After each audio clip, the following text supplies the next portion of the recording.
కొత్తగా సూచనలు చేయండి, వివరణ బాగా ఇచ్చారు కాబట్టి టైం పడుతుంది. ధన్యవాదాలు అధ్యక్ష. ఉప ముఖ్యమంత్రి వర్యులకి ధన్యవాదాలు. ముఖ్యంగా విశాఖపట్నం పోర్ట్ బేస్ చేసుకొని స్థానికంగా కొన్ని కంపెనీలు ఉన్నాయండి, ప్రైవేట్ కంపెనీలు ఉన్నాయి.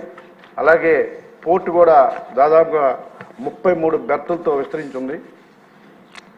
మరి దాన్ని బేస్ చేసుకొని హెచ్పిసిఎల్, ఎస్ఆర్ ప్రజెంట్ ఆర్సెల్ మెటల్ తీసుకున్నారు.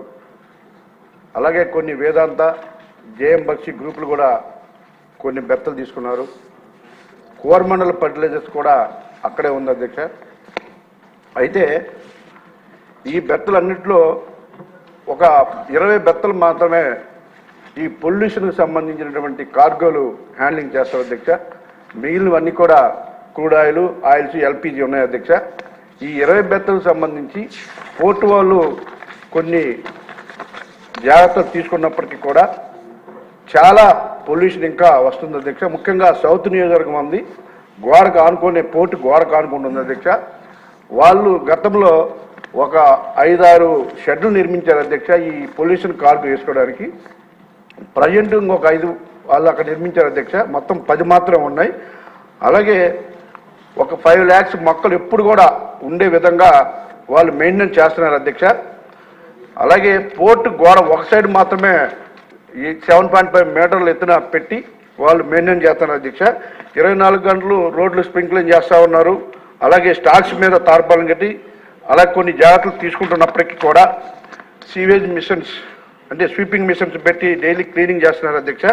పాగ్ మిషన్స్ అలాగే సేవల్ నట్స్ అవన్నీ కూడా పెట్టి చేస్తున్నప్పటికీ కూడా ఈ ప్రైవేట్ బెర్తలు అయితే ఏవైతే ఉన్నాయో, ఉదాహరణకి విశాఖ కంటైనర్ టెర్మినల్ ఒకటి, అలాగే వేదాంత విజిసిపి వేదాంత జనరల్ బెర్త్ ఒకటి, వైజాగ్ సీపోర్ట్ ఒకటి, ఇలాగా కొన్ని ప్రైవేట్ బెర్తలు ఉన్నాయి అధ్యక్ష.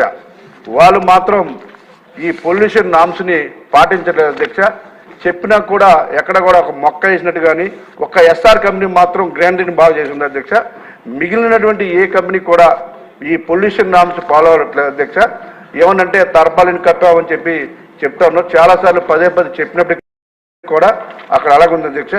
అయితే ఇది తగ్గించడానికి కొన్ని సూచనలు అధ్యక్ష. ముఖ్యంగా ఈ పోర్టు గోడకు ఆనుకొని ఎస్ఎల్ కెనాల్ అని ఒకటి ఉంది అధ్యక్ష. దాన్ని పూర్తిగా డెవలప్ ఆధునీకరించి ఒక పొల్యూషన్ లేకుండా మొక్కలు పెద్ద మొక్కలు వేయాలని ఒక సూచనలు చేస్తున్నారు అధ్యక్ష. అలాగే ఏదైతే వాళ్ళు పోర్టు చుట్టూ గోడ పెట్టారో ఒక ప్రాంతంలోనే పెట్టారు అధ్యక్ష. అది చుట్టుపక్కల ఉండే విధంగా చేయాలని అధ్యక్ష. ఇకపోతే ఫారిన్ కంట్రీస్లో అధ్యక్ష సైలో అంటే ట్యాంకర్స్ ద్వారా అన్లోడ్ చేస్తూ ఉంటారు ఈ పొల్యూషన్ కార్గోని అధ్యక్ష. ఇప్పుడు ఆ ట్యాంకర్స్ ద్వారా అన్లోడ్ చేసి వాళ్ళు డెస్టినేషన్ తీసుకెళ్తూ ఉంటారు అధ్యక్ష. ఆ విధంగా చేస్తే పొల్యూషన్ కూడా కంట్రోల్ అయ్యే అవకాశం ఉంది అధ్యక్ష.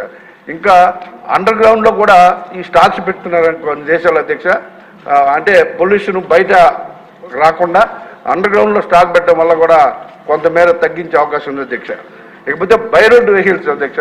మెయిన్ విశాఖపట్నం పోర్టులో బై రేక్ ద్వారా ఈ పొల్యూషన్ కార్గోలు వెళ్తూ ఉంటాయి. కొన్ని సందర్భాలు ఎక్కువగా బై రోడ్ వెహికల్స్ కూడా వాళ్ళు వాడడం వల్ల ఈ రోడ్డు మీదకి వచ్చి ఇలాంటి పొల్యూషన్ బాగా పెరిగే అవకాశం ఉంది అధ్యక్ష. ఇకపోతే పోర్టులో చాలా ఖాళీ ప్లేస్లు ఉన్నాయి అధ్యక్ష. ఆ ఖాళీ ప్లేసుల్లో కూడా ఇంకొక 10-15 షెడ్లు కట్టి ఏదైతే ఈ పొల్యూషన్కి కారణమైనటువంటి కోలు అలాగే డేంజరస్ ఇంకోటి ఉంది అధ్యక్ష, అమ్మోనియం నైట్రేట్ ఒకటి ఉంది అధ్యక్ష. ఇవన్నీ కూడా క్లోజ్డ్గా ఉన్నటువంటి ఏరియాలు వేస్తే ఈ పొల్యూషన్ చాలా వరకు కంట్రోల్ అవుతుంది అధ్యక్ష. అలాగే ప్రతి ఇండస్ట్రీ కూడా అధ్యక్ష అక్కడ ఈ మొక్కలు నాటే కార్యక్రమం కానీ ఏది పొల్యూషన్ నామ్స్ ఏవైతే ఉన్నాయో అవన్నీ కూడా పాటిస్తే మిగిలినటువంటి ప్రైవేట్ బెర్తలు కూడా అవి పాటిస్తే చాలా వరకు పొల్యూషన్ కంట్రోల్ అవుతుంది అధ్యక్ష.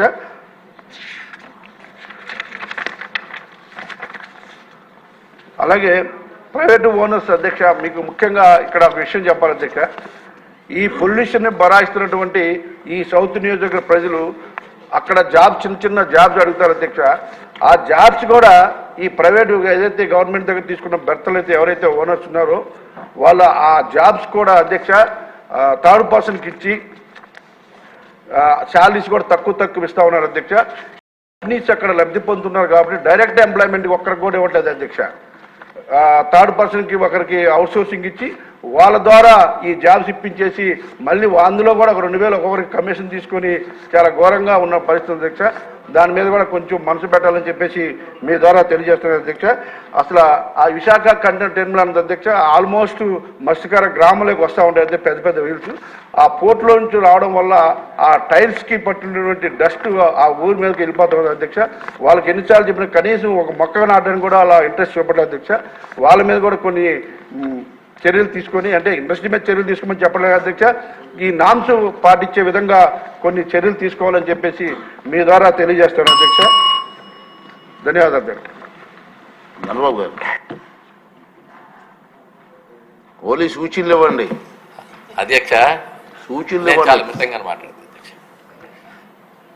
గౌరవ మంత్రివర్యులు ఉప ముఖ్యమంత్రి గారు సహజంగానే ప్రకృతి ప్రేమికులు. వారు ఈ పొల్యూషన్ కంట్రోల్స్ చేసేటువంటి దానిలో ఆయన ఎలాబరేట్ ఆన్సర్ కూడా డెఫినెట్గా విశాఖపట్నం కాలుష్య బారి నుంచి రక్షించబడుతుంది అనేటువంటి నమ్మకం కలిగింది అధ్యక్ష. ప్రధానంగా అధ్యక్ష ఈ బౌల్ ఏరియా ఏదైతే అన్నారు, విశాఖకి చుట్టూ ఉన్న కొండలు ఎంత ఆహ్లాదకరంగా ఇస్తుందో అదే ఈరోజు ఏవైతే పూర్వపు పారిశ్రామిక వాడగా ఇప్పుడు ఆ బౌల్ ఏరియా ఏదైతే ఇప్పుడు మెన్షన్ చేశారో మంత్రి గారు, ఆ ఏరియా అంతా కూడా మా నియోజకవర్గం పశ్చిమ నియోజకవర్గంలో ఉంది అధ్యక్ష. ఒకవైపు రసాయనాలకు సంబంధించినటువంటి ఇండస్ట్రీస్ కానీ, విశాఖపట్నంలో 2 ఇండస్ట్రీస్ భారీ ఇండస్ట్రీస్ మూతబడినాయి అంటే కేవలం పొల్యూషన్ కారణంగా మూతబడినటువంటి హిందుస్థాన్ జింక్ లిమిటెడ్ కానీ, ఇటీవల కాలంలో ఉండేటువంటి ఎల్జీ పాలిమర్స్ కానివ్వండి, ఈ 2 కూడా ఏవైతే ప్రమాదకరమైనటువంటి రసాయనాలు అసలు పబ్లిక్ కూడా ఒక అవేర్నెస్ రావడానికి కారణమైనవి అధ్యక్ష. ఒకప్పుడు స్టైరిన్ మనుమోల్ అంటే ఏంటో తెలియని వారు దాన్ని పీలిస్తే మనుషులు చనిపోతారు లేదా అనేక లంగ్ డిసీజెస్ వస్తాయి, దీర్ఘకాల వ్యాధులు వస్తాయి అనేటువంటి అవగాహన పెరిగింది అధ్యక్ష. ఈరోజు ఏదైతే ఈ బౌల్ ఏరియాలో ఉండేటువంటి ఇండస్ట్రీస్ అన్నిటిపైన కూడా ఒక పర్యవేక్షణ అవసరం అధ్యక్ష. ఈరోజు మంత్రి గారిని కోరుతున్నారు. ఈరోజు మెంబర్ సెక్రటరీ అంటే ఇప్పుడు మాకు విశాఖపట్నంలో పొల్యూషన్ కంట్రోల్ బోర్డు ఆఫీస్ ఉంది, ఒక ఏఈఈ స్థాయిలో అధికారులు ఉన్నారు.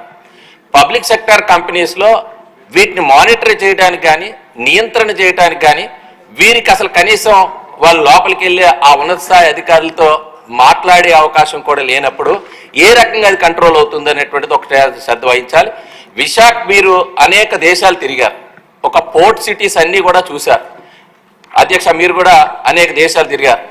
ఎక్కడైనా సరే ఉండేటువంటి ఈ మెటీరియల్ ఇప్పుడే వంశీ గారు చెప్పినట్టు ఆ మెటీరియల్ ఓపెన్గా కనబడుతుంది మీరు ఫ్లైట్లో చూస్తే. ఎక్కడికక్కడ అమోనియా కానీ సల్ఫర్ కానీ లేకపోతే కోల్ కానీ మనకు కనబడుతుంది. గతంలో మీరే మంత్రిగా ఉన్నారు, చంద్రబాబు నాయుడు గారు విశాఖపట్నం వచ్చిన వెంటనే ఈ పోర్ట్లో ఉండేటువంటిది కన్వేయర్ సిస్టమ్ ఏదైతే ఈరోజు మెటీరియల్ వెళ్తుందో దాన్ని కవర్ చేసే విధానాన్ని పెట్టాలని చాలా ఒత్తిడి తేవడం, దానిపైన ఆ ఫలితాలు వచ్చాయి. తర్వాత స్ప్రింక్లర్స్ పెట్టి అవి కూడా లేవకుండా చేయడానికి ప్రయత్నం చేశారు. అయితే కొంత కంట్రోల్ అయింది కానీ ఇప్పటికీ ఇంకా పూర్తి స్థాయిలో, ఎందుకంటే ఎక్కడైతే పోర్ట్ సిటీస్ ఉంటాయో ఎక్కడైతే ఇండస్ట్రీస్ ఉంటాయో అక్కడ పొల్యూషన్ ఉండటం అనేటువంటిది కానీ దాని పొల్యూషన్ మెజర్ చేసేటువంటి ఎక్విప్మెంట్, ఆ ఎక్విప్మెంట్స్ని ఎక్కడికక్కడ పెట్టాల్సిన అవసరం ఉందా అధ్యక్ష. ఇప్పుడు మంత్రి గారి సమాధానంలో జీవీఎంసీకి 15th ఫైనాన్స్ నుంచి 129 కోట్లు కేవలం పొల్యూషన్ కంట్రోల్ చేయడానికి మరి కేటాయించారు. దాంట్లో నిధులు కూడా కొంత వెచ్చించారు. దేనికి వెచ్చించారు? ఈ 5 ఏళ్లలో దీన్ని మానిటర్ చేసేటువంటి మెకానిజం లేదు. ఈరోజు ఎల్జీ పాలిమర్స్ ఇన్సిడెంట్ అయిన తర్వాత మీ అందరూ కూడా ఆలోచన చేయాల్సింది, అక్కడ సాయిల్ పూర్తిగా నాశనం అయింది. ఇప్పుడు కేవలం మనం ఎయిర్ పొల్యూషన్ గురించి మాట్లాడుతున్నాం. ఈరోజు ఉండేటువంటి సాయిల్ టెస్టింగ్ మెకానిజం ఏముంది? ఆ గ్రౌండ్ లెవెల్ వాటర్ పొల్యూట్ అయినాక ఆ గ్రౌండ్ లెవెల్ వాటర్ పొల్యూట్ అయిన వాటర్ని మనము వాడొచ్చా వాడకూడదు అనేటువంటిది ఒక సర్టిఫైడ్ మెకానిజం అనేటువంటిది తీసుకురావాలి. ఈరోజు మీకు ఒక బాధాకరమైనటువంటి విషయం, ఒక 4-5 ఇయర్స్ బ్యాక్ ఇది డిఫెన్స్ హెడ్ క్వార్టర్స్ అధ్యక్ష, విశాఖపట్నంలో eastern naval command defence head quarters, వాళ్ళకి ఉండేటువంటి అకామిడేషన్ అంతా కూడా ఒక క్లోజ్డ్ మానిటరింగ్ వ్యవస్థలో చక్కటి పర్యావరణంలో వాళ్ళు ఉంటారు. వాళ్ళు ఎవరైతే ఎంప్లాయీస్ బయట రెంట్కి తీసుకుంటారో మా ప్రాంతంలో ముఖ్యంగా కోరమండల్ ఫెర్టిలైజర్ యూనిట్ చాలా ప్రమాదకరమైనది. ఇది నెక్స్ట్ జాబితాలో వెళ్లాల్సినటువంటి ఇండస్ట్రీ అవుతుంది. అధ్యక్ష, ఇది ఇంపార్టెంట్ పాయింట్. మీరు ఒకసారి ఈ ఇండస్ట్రీ చుట్టుపక్కల ఉండేటువంటి శ్రీహరిపురం ప్రాంతంలో ఎవరైనా నివాసం ఉంటే డిఫెన్స్ అడ్మినిస్ట్రేషన్ ఒక సర్క్యులర్ ఇచ్చింది అధ్యక్ష. మీరు బయట నివసిస్తే అక్కడ గ్రౌండ్ లెవెల్ వాటర్ పొల్యూట్ అయింది కాబట్టి మీకు హెచ్ఆర్ఏ ఉండదు, మీరు డెఫినెట్ గా క్వార్టర్స్ లో ఉండాలని సర్క్యులర్ ఇచ్చారంటే ఎంత ప్రమాదకర స్థాయిలో ఈరోజు అక్కడ ఉన్నటువంటి ల్యాండ్ పొల్యూట్ అయింది, ఎయిర్ పొల్యూట్ అయింది, ఈరోజు గ్రౌండ్ లెవెల్ వాటర్ కూడా పొల్యూట్ అయినటువంటి పరిస్థితిలో ఉంది. కాబట్టి ఈరోజు హిందుస్థాన్ జింక్ సంబంధించి కానీ ఎల్జీ పాలిమర్స్ సంబంధించి కానీ ఏవైతే ఈ పొల్యూటివ్ ఇష్యూస్ ఉన్నాయో దాన్ని పర్మనెంట్ గా రిజాల్వ్ చేసే విధంగా పొల్యూషన్ కంట్రోల్ బోర్డుకి సంబంధించినటువంటి మెంబర్ సెక్రటరీస్ ని విశాఖపట్నంలో బ్రహ్మాండమైన భవనం ఉంది, హైదరాబాద్ మీ విజయవాడలో కూడా లేనటువంటి భవనం ఉంది. సో అక్కడికి గనక తరలించి నిరంతర పర్యవేక్షణ చేసే విధంగా ఆదేశాలు ఇవ్వాల్సిందిగా మీ ద్వారా కోరుతున్నాను. ఇది క్వశ్చన్ అవర్ అండి, క్వశ్చన్ అవర్. ఇది ఉపన్యాసాలు కాదు, సూచన చేయండి. 22 minutes క్వశ్చన్కి 22 minutes అంటే ఎట్లా రన్ చేస్తాం హౌస్? మంత్రి గారు, సార్, మినిస్టర్ గారు. Sorry sir. సార్, గౌరవ సభ్యులు లేవనెత్తిన అంశాలన్నింటినీ క్షుణ్ణంగా విన్నాం సార్. ముఖ్యంగా గ్రీన్ విశాఖ ప్రోగ్రాం సంబంధించి ఒక 40 లక్షల మొక్కలు నాటడం జరిగింది అధ్యక్ష, 7,000 ఎకరాల్లో అప్రాక్సిమేట్గా. ఇది 2012లో ప్రారంభమైంది, 2021లో ఎండ్ అయింది. ఇది అన్ని industrial establishment, HPCL steel plant, Coromandel port trust, NTPC, Gangavaram port, వీళ్ళందరూ భాగస్వామ్యులు అధ్యక్ష దీంట్లో. అలాగే ఇందాక గౌరవ సభ్యులు లేవనెత్తింది pollution zonal office is existing అధ్యక్ష. అది దానికి జాయింట్ చీఫ్ ఇంజనీర్ వర్క్ చేస్తూ ఉన్నారు అలాంగ్ విత్ రీజనల్ ఆఫీస్. కానీ ఒక్క అంశం ఆయన లేవనెత్తిన అంశంలో ఒకటి రెగ్యులర్గా నేను కూడా వింటా ఉన్నాను. ఎవరైనా సరే ఇక్కడ కాలుష్యం ఉంది అని చెప్పి పొల్యూషన్ కంట్రోల్ బోర్డు స్థానిక ఆఫీసులకు వెళ్ళడానికి అంత ఈజీగా లేదు, అంత ఇబ్బందిగా ఉందన్నారు. ఖచ్చితంగా అది మా దృష్టిలో ఉంది అధ్యక్ష. డెఫినెట్లీ దాన్ని వాళ్ళు కరెక్టెడ్. ఎవరైనా సరే పొల్యూషన్ ఉంది అనేది మాకు ఇబ్బందిగా ఉంది అని చెప్పి పొల్యూషన్ కంట్రోల్ బోర్డుకి ఏ ఆఫీస్కైనా వెళ్ళేలాగా ఆ చర్యలు తీసుకుంటాం అధ్యక్ష. ఇది ఆల్రెడీ ఇనిషియేట్ చేసాం, ఇది కొంత ఇనిషియేషన్ కూడా జరిగింది అధ్యక్ష. అది అలాగే జల కాలుష్యం, వాయు కాలుష్యంతో పాటు జల కాలుష్యం, భూ కాలుష్యం ఇవన్నీ కూడా పరిగణలోకి తీసుకుని పనిచేస్తున్నాం అధ్యక్ష. ఈరోజు క్వశ్చన్ అవర్ కాబట్టి అన్ని అంశాలకి నేను సమాధానం కొంచెం క్షుణ్ణంగా మేము ఒక అవగాహన చేసుకొని ఇంకొంచెం దీని మీద ఒక కార్యాచరణ రూపొందించి సోదరు గౌరవ సభ్యులకి మీ దృష్టిలో పెడతానండి. మంత్రి గారు, నా సూచన ఏంటంటే విశాఖపట్నం మీ నగరం మీకు ఇష్టమైన నగరం అంచేత అక్కడ సభ్యులు చెప్పింది మాత్రం వాస్తవం, మీకు కూడా తెలుసు. మీరు ప్రత్యేకంగా ఒకసారి వచ్చి ఇన్స్పెక్ట్ చేస్తే బాగుంటుందని నా ఉద్దేశం. కాకపోతే మనకి ఏముందంటే ఒకసారి అన్ని సంపూర్ణంగా అవగాహన చేసుకొని ఒకసారి, ఎందుకంటే భౌతిక ఒకసారి వెళ్ళి ఇవన్నీ అనుబంధంలో ఉన్న డీటెయిల్గా ఉన్నాయి సార్, అనెక్చర్లో డీటెయిల్డ్గా ఉన్నాయి, ఒకసారి చూడండి. అలా కాకుండా నేను సభాముఖంగా ఈరోజు మాటిస్తున్న అధ్యక్ష, నేను ప్రత్యేకించి దీని భౌతిక పర్యవేక్షణతో పాటు అన్ని చేస్తాను ఖచ్చితంగా. ఎందుకంటే మన తీర ప్రాంతాలని, ముఖ్యంగా మన విశాఖ నగరాన్ని కాలుష్యం నుంచి కాపాడాలని నిరంతరం తపన పడే వ్యక్తులు నేను ఒకరిని. ఇది ఖచ్చితంగా ముందుకు తీసుకెళ్తాను అధ్యక్ష. ప్రజలకు క్షేమకరంగా ఉండేలాగా ఇది వాయు కాలుష్యం నుంచి, జల కాలుష్యం నుంచి ప్రజలు రక్షించేలాగా చర్యలు తీసుకుంటాం అధ్యక్ష. అది భౌతికంగా అది నేనే ప్రత్యేకించి సంబంధిత అధికారులతో ముందుకు తీసుకెళ్తాను అధ్యక్ష. Thank you. Question number. Cancer అంటే ఖర్చుతో కూడుకున్న వ్యాధి అనే అపోహ నుండి బయటపడదాం. ఇప్పుడు సామాన్యులకు సైతం అందుబాటులో అంతర్జాతీయ వైద్య సేవలను అతి తక్కువ ఖర్చుతో అందిస్తోంది మన Mahatma Gandhi cancer hospital and research institute, MVP colony, Visakhapatnam.